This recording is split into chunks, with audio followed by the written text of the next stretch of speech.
Pietra, bom dia. Demais que vão assistir depois, bom dia.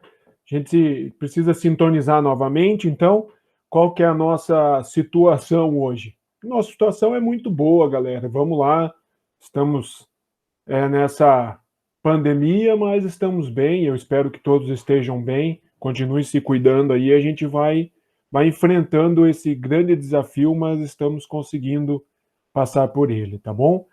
Vamos lá então, galera, ó, só para a gente sintonizar, então, o que, que a gente está fazendo aqui, né, novamente, ó, nós estamos falando sobre os hormônios, né, sobre esses hormônios que são o quê? São mensageiros químicos, minha caneta não está funcionando, para variar um pouco, vamos ver, aí, então são mensageiros químicos, tá, que são, podem ser proteicos, podem ser glicoproteicos, tá, então a maioria são de origem proteica, então eles vêm do nosso DNA, né? Lembrando lá o assunto lá do nosso primeiro ano, né? O DNA e o DNA, através dos genes, eles vão fazer o quê?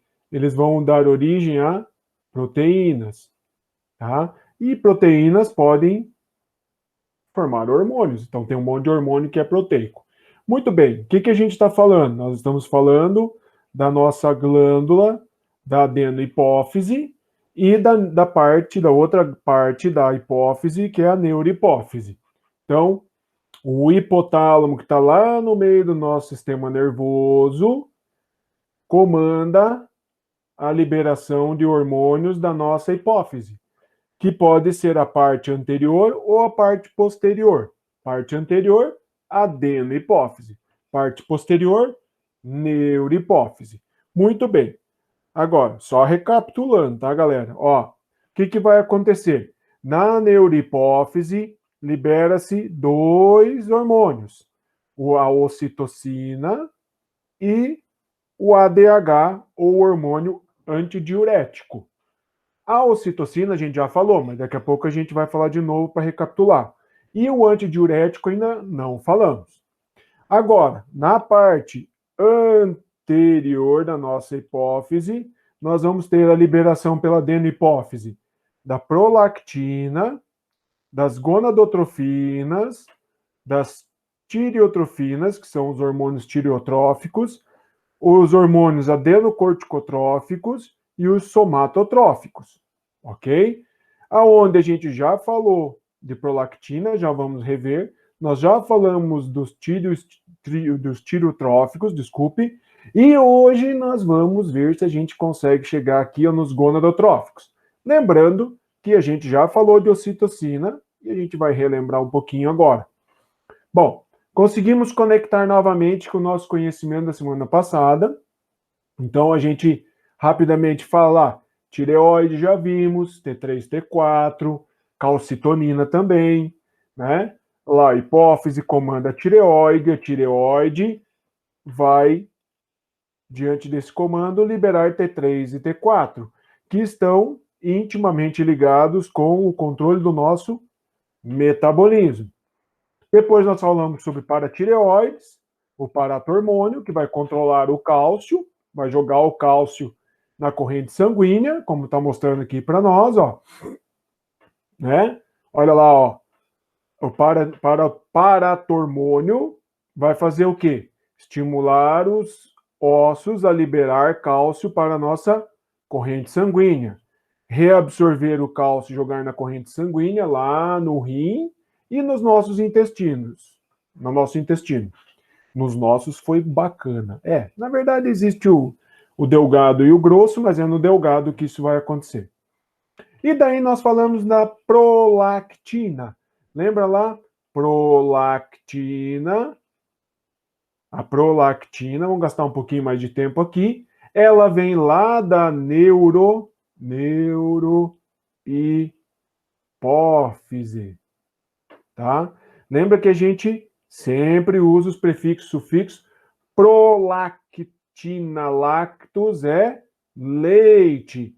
Então, a prolactina vai estar ligada com a produção de leite, ok? Isso vai estimular, então a prolactina vai estimular os alvéolos mamários, tá? que é uma glândula também, mas é uma glândula exócrina, vai produzir leite, vai liberar leite através de ductos, ok? Então, a prolactina estimula a produção de leite. Daí eu falo assim, não tem prolactina. O que, que vai acontecer? Aí que vem a pergunta, né? Agora, olha só. Eu tenho prolactina, produzo leite. Beleza, fica lá dentro das glândulas mamárias. E essas glândulas mamárias cheias vão esperar um outro sinalizador para falar, libera. Quem que é o outro sinalizador? A ocitocina. A gente começou semana passada.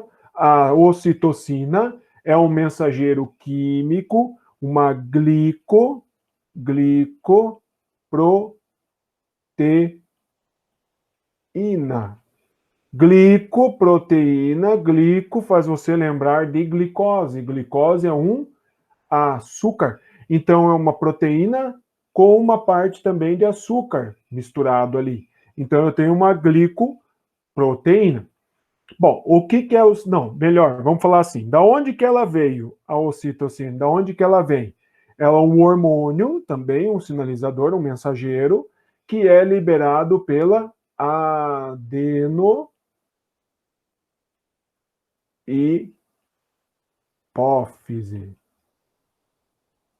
Adenohipófise. Ok? Então, cuidado, tá? Prolactina, neurohipófise. Ocitocina, adenohipófise. Parte anterior. Muito bem. O que, que vai acontecer com a ocitocina? A ocitocina, ela vai ser responsável. Então, vamos lá. Funções. Então, ela vai fazer o quê? Ela vai promover a contração das mamas. Vamos usar isso, mas na verdade dos alvéolos mamários. Então, pera lá. Volta ali na prolactina. Prolactina estimula a produção de leite. O leite fica ali dentro das glândulas mamárias e eu preciso ter um outro sinalizador que vai estimular a liberação. Então, a ocitocina vai promover a contração da musculatura da mama, liberando este leite, ok? Outra coisa, vamos lá. Contração do útero, ok? Quando, professor, vamos lá. A ocitocina ela vai ser liberada quando eu precisar ter contração uterina ou por algum problema que liberou sem necessidade. E o que, que vai acontecer? Se for no momento certo, quando o bebê já está certinho lá dentro do útero, o que vai estimular a liberação de ocitocina da corrente sanguínea? O encaixe da cabeça no colo do útero. Então, quando o bebê ficar em posição para o seu nascimento, quando ele se encaixar com a cabecinha no colo do útero, isso vai estimular a liberação de ocitocina. Ok? Quando isso acontecer, eu tenho uma elevação de ocitocina na corrente sanguínea, e isso vai agir lá na musculatura do útero, fazendo o meu útero contrair. Ok? Quando ele se contrair, eu vou entrar, você vai entrar, ela vai entrar, como quiser, vai entrar no trabalho de parto.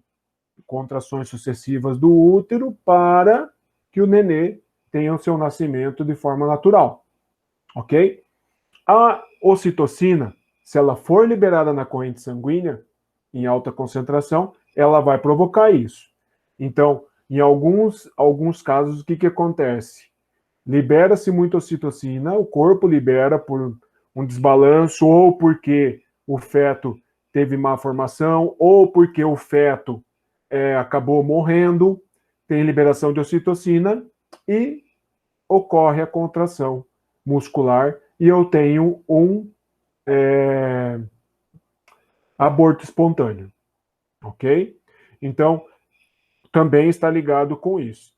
Outra coisa que a ocitocina está ligada, por isso que tem esse coração aqui do lado, né? Ele está muito ligado com o relacionamento relacionamento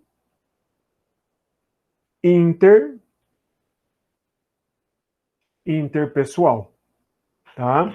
Então, a ocitocina faz as pessoas se relacionarem. A baixa ocitocina dificulta o relacionamento.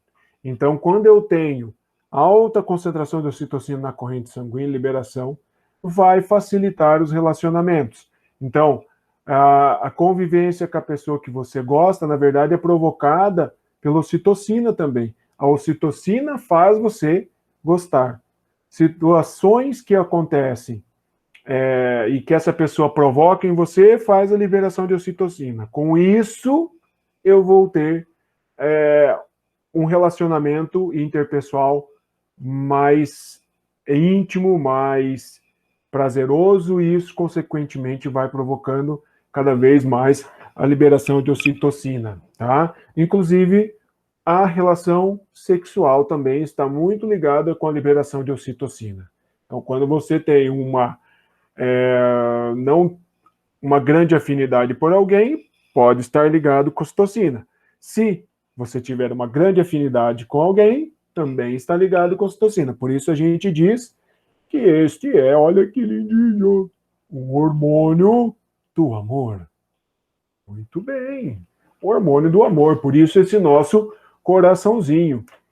Olha lá, agora, uma relação muito interessante, e daqui a pouco nós vamos ver outros hormônios ali ligados a isso. Então, quando a ocitocina está em alta, tá? E isso é secretado, mandado secretar, e é secretado por uma glândula que fica lá no nosso cérebro, lá no meio do nosso cérebro, faz parte do sistema endócrino, mas está lá junto com o sistema nervoso.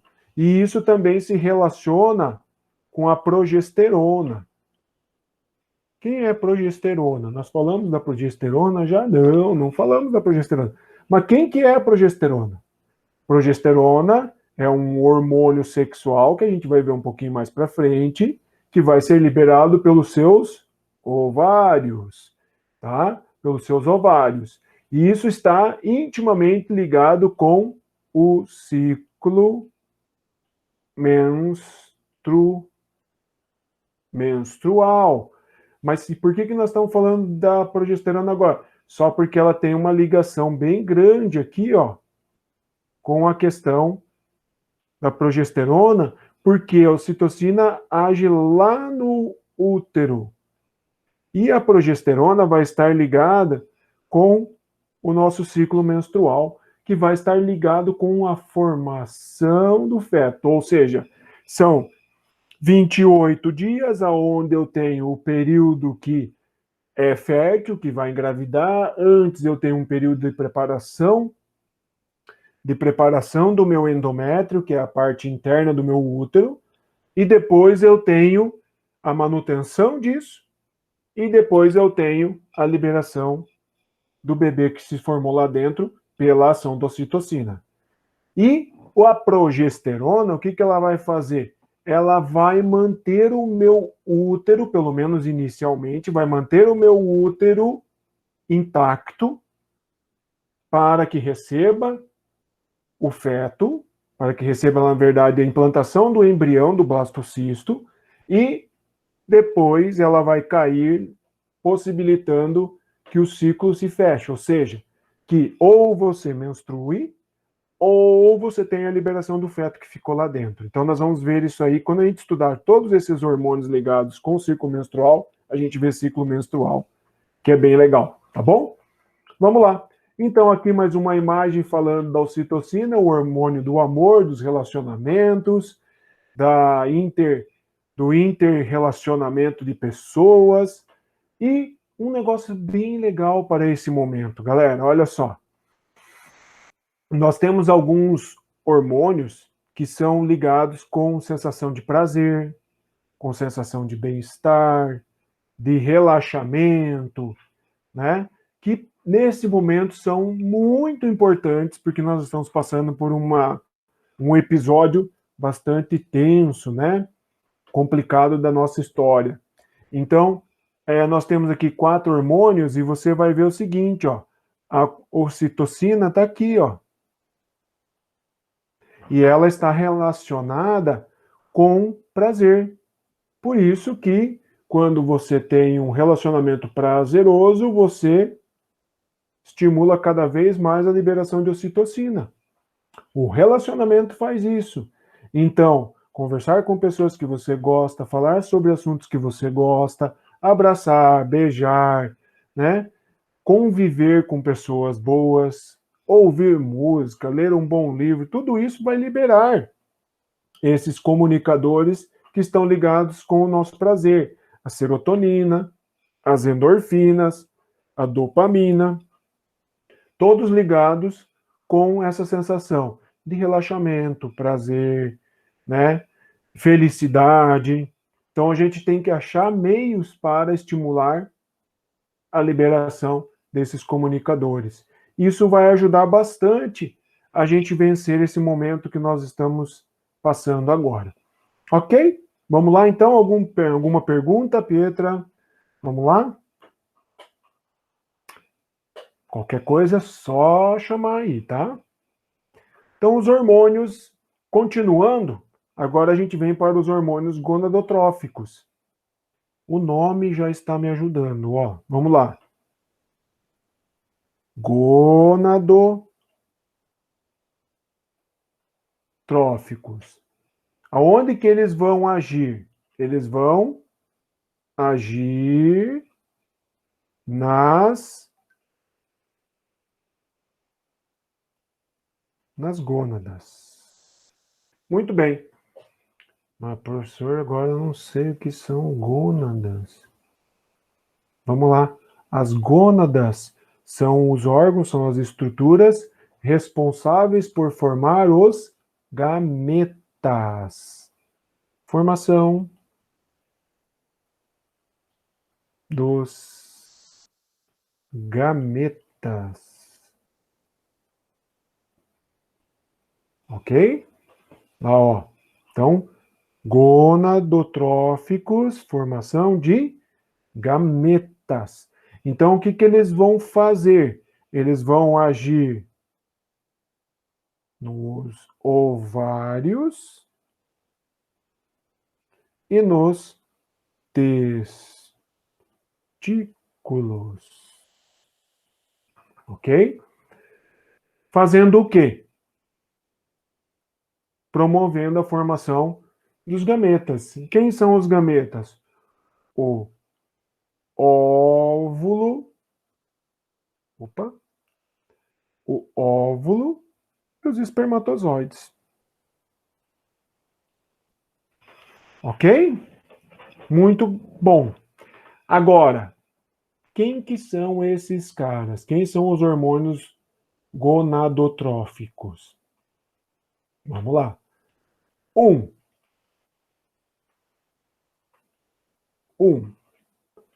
FSH. Hormônio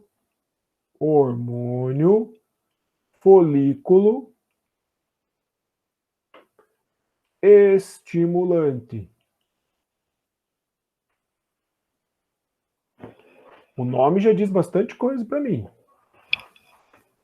Certo? Errado? Ó, folículo estimulante.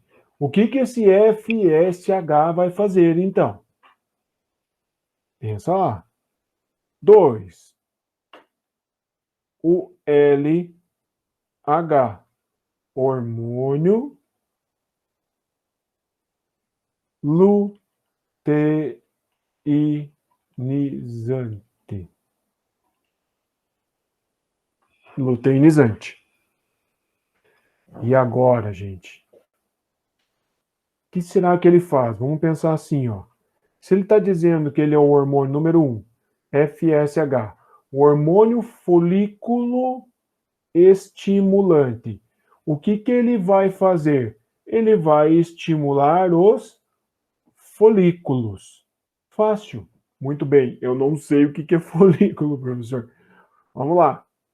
O que que é o folículo? É a estrutura que vai dar origem ao gameta feminino. Vai pegar uma célula germinativa especial e vai estimular ela a se transformar e formar o óvulo, ou o ovócito secundário, como a gente já viu lá na meiose, lá na gametogênese. Então, esse hormônio folículo estimulante vai estimular a formação dos folículos e vai estimular a formação do óvulo, certo? Além disso, ele vai agir no útero, estimulando a formação, o engrossamento da parede interna do útero, que se chama endométrio. Ok? 2. O hormônio luteinizante, ele vai, vou colocar aqui também, que é mais fácil aqui de colocar, porque é um detalhe só. O hormônio luteinizante, ele vai agir diretamente na ovulação.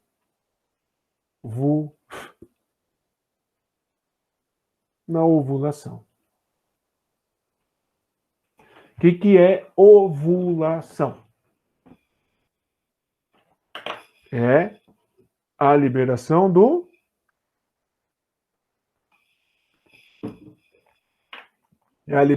óvulo. Muito bem, tá? Então, olha lá, o FSH estimula a formação do óvulo e estimula a formação da parede interna do útero, chamada de endométrio. Ok? Depois, o LH estimula a liberação do óvulo quando ele estiver pronto. Então, quem que é liberado por primeiro? Quem estimula a formação e depois quem estimula a liberação. Ok? Sigamos. Então, olha só. Vamos tentar conectar as coisas agora. Então, nós temos lá no nosso cérebro, quem que é esse negócio esquisito aqui? Isso aqui é a hipófise. Tá? E essa porção aqui é a... Desculpa. É a adenihipófise. E essa outra porção, a neurohipófise. Ok? Aí nós vamos ter lá, ó, a adenihipófise libera o LH e o FSH, que vão agir aonde? Que vão agir nesta pecinha aqui. Quem que é esta pecinha aqui? O ovário. E o FSH também vai atuar nesta pecinha aqui. Quem que é esta pecinha? O útero. Ok? Beleza? Então lembra assim, só para a gente sempre gravar. O LH e o FSH vão ser liberados pela adenihipófise aonde? Na corrente sanguínea. E vão atuar lá no ovário e no útero, porque lá existem substâncias especiais que reconhecem estes mensageiros, porque eles são específicos e vão atuar apenas lá. Ok? Estimulando o quê? A formação do ovário. Mas daí eu falei o seguinte, que eles também atuam no testículo? Sim, também atuam no testículo. Então eles vão fazer o quê? Vão estimular as células produtoras de espermatozoide, que são chamadas células de Leydig, a produzir esse espermatozoide. Lógico que depois nós temos uma ajuda da testosterona, né? Depois a gente vai falar sobre ela também nas próximas aulas. Então, olha só o que vai acontecer, galera.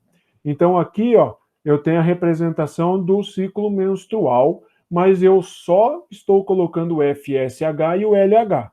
Então, são 28 dias, aproximadamente aqui no meio, eu vou ter a ovulação. Aí olha o que está acontecendo. Eu tenho uma produção de FSH um pouquinho mais alta, eu tenho um pico de FSH e depois ele vai cair, ok? Então, nesse primeiro momento, o FSH está fazendo o quê? Está estimulando a formação dos folículos e dentro dos folículos a formação do óvulo ou do ovócito, certo? E quando ele estiver pronto, então é mais ou menos no 14º dia, eu tenho, ó, o LH vem baixo, baixo, baixo, e ele tem um pico. E esse pico vai fazer o quê? Vai promover a ovulação. Então, o que é que acontece? O nosso óvulo está aqui dentro do ovário e ele vai ficar pronto e vai ser liberadinho. Ele vai ser liberado e ele vai cair ali.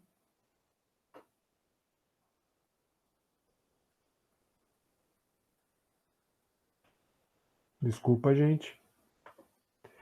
E ele vai cair ali, ó, na tuba uterina, tá? Na tuba uterina ele vai por um movimento parecido com o peristaltismo que acontece no nosso útero, ele vai seguir o seu caminho até mais ou menos aqui, onde ele se encontra ou não com o espermatozoide, e depois ele vem para o útero, certo? E o útero, ele tem que estar prontinho. Isso que a gente vai ver aqui agora, olha só. Com calma, dá uma olhadinha nisso aqui, uma primeira explicação. Então, aqui está mostrando a parede do útero para você, aqui na parte de baixo. Aqui está mostrando a formação do folículo. Lembra lá, ó. Aqui, isso aqui é o folículo vai se desenvolver, vai dar origem ao óvulo. Quando o óvulo estiver pronto, o LH aumenta a secreção de LH e ovula, ele é liberado. Ok? Então, olha o que está acontecendo aqui, ó. Quando isso daqui está acontecendo, eu vou ter o FSH mais alto. Ok? Quando o FSH está mais alto, olha o que vai acontecer com a parede do útero, ela vai começar a aumentar.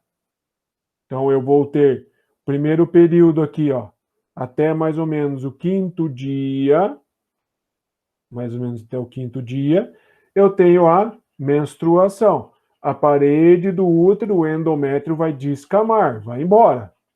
Então, ele fica bem fininho, ó.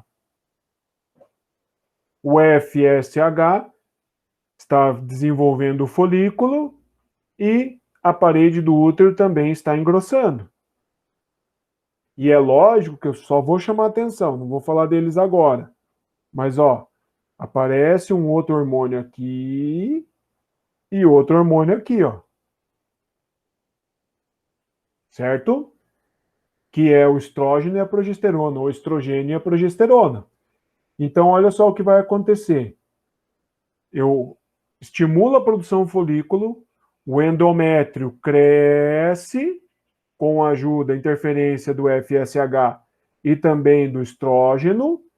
Aqui eu vou ter um pico de LH, que vai estimular a liberação, a ovulação. O endométrio está prontinho para receber esse futuro bebê, ó, bem grande. E se tiver fecundação, esse óvulo se junta com o espermatozoide e ele vai fazer o quê? Ele vai grudar aqui na paredinha do meu útero e vai ficar coladinho ali. Ok? Muito bom. Aí o que vai acontecer na sequência? Na sequência, o LH cai, o FSH também cai, e A progesterona caindo, menstruação. Não vou explicar, porque eu ainda não falei de estrógeno e progesterona. Mas vai ter lá no exercício já perguntando para a gente se sintonizar para a próxima aula. Qual é a interferência da progesterona? Se ela cair, o que acontece? Se ela não cair, o que acontece? Ok? Aí, o folículo que deu origem ao meu óvulo, ele se torna um corpo lúteo. E depois o folículo de Graafi, que a gente também vai ver, ok? Vamos lá. Novamente aqui, só para a gente ver os ovarianos, então os hormônios ovarianos que vão ser liberados pelo ovário, é o estrógeno e a progesterona, nós não falamos deles ainda. E aqui os hormônios hipofisários, da adenohipófise. 14º dia aproximadamente, luteinizante, o FSH um pequeno pico e depois cai, e antes ele está um pouquinho mais alto para estimular a formação do folículo. Ok? Assim a gente termina nossa aula de hoje e na nossa próxima aula a gente continua explicando os hormônios que vão estar no ciclo menstrual e assim a gente consegue fechar o ciclo menstrual, que é algo bastante interessante e que sempre vai fazer parte das nossas vidas e é bom a gente entender muito bem isso, tá bom? Grande abraço para vocês, fiquem bem e logo eu posto atividades para vocês.